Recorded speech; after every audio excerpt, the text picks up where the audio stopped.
تبارك الذي بيده الملك وهو على كل شيء قدير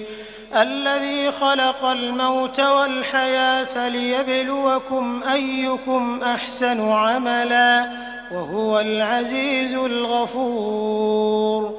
الذي خلق 7 سماوات طباقا ما ترى في خلق الرحمن من تفاوت فارجع البصر هل ترى من فطور ثم ارجع البصر كرتين ينقلب إليك البصر خاسئا وهو حسير ولقد زينا السماء الدنيا بمصابيح وجعلناها رجوما للشياطين وأعتدنا لهم عذاب السعير وللذين كفروا بربهم عذاب جهنم وبئس المصير إذا ألقوا فيها سمعوا لها شهيقا وهي تفور تكاد تميز من الغيظ كلما ألقي فيها فوج سألهم خزنتها ألم يأتكم نذير قالوا بلى قد جاءنا نذير فكذبنا وقلنا ما نزل الله من شيء إن أنتم إلا في ضلال كبير وقالوا لو كنا نسمع أو نعقل ما كنا في أصحاب السعير فاعترفوا بذنبهم فسحقا لأصحاب السعير إن الذين يخشون ربهم بالغيب لهم مغفرة وأجر كبير وأسروا قولكم أو اجهروا به إنه عليم بذات الصدور ألا يعلم من خلق وهو اللطيف الخبير هو الذي جعل لكم الأرض ذلولا فامشوا في مناكبها وكلوا من رزقه وإليه النشور أأمنتم من في السماء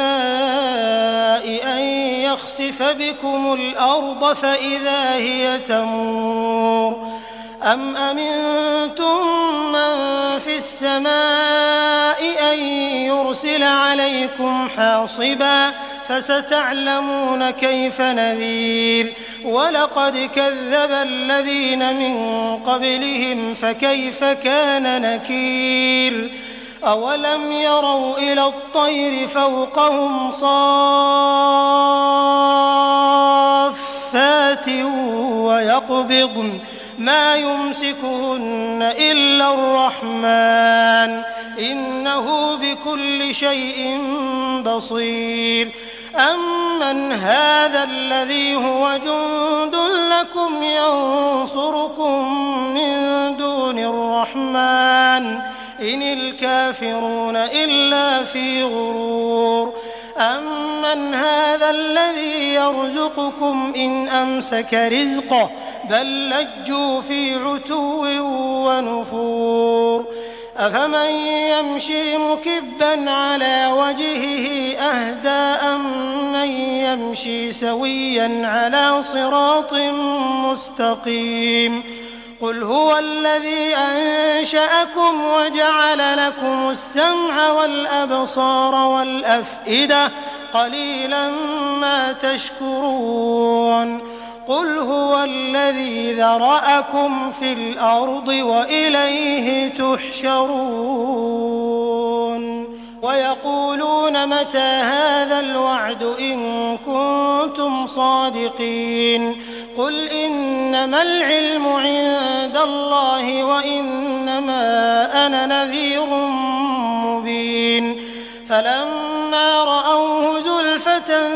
سيئت وَأُبْرِزَتْ وُجُوهُ الَّذِينَ كَفَرُوا وَقِيلَ هَٰذَا الَّذِي كُنتُم بِهِ تَدَّعُونَ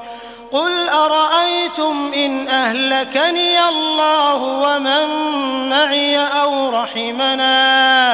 أَوْ رَحِمَنَا فَمَن يُجِيرُ الْكَافِرِينَ مِنْ عَذَابٍ أَلِيمٍ قُلْ هُوَ الرَّحْمَٰنُ آمَنَّا بِهِ وَعَلَيْهِ تَوَكَّلْنَا فَسَتَعْلَمُونَ مَنْ هُوَ فِي ضَلَالٍ مُّبِينٍ قُلْ أَرَأَيْتُمْ إِنْ أَصْبَحَ مَاؤُكُمْ غَوْرًا فَمَن يَأْتِيكُم بِمَاءٍ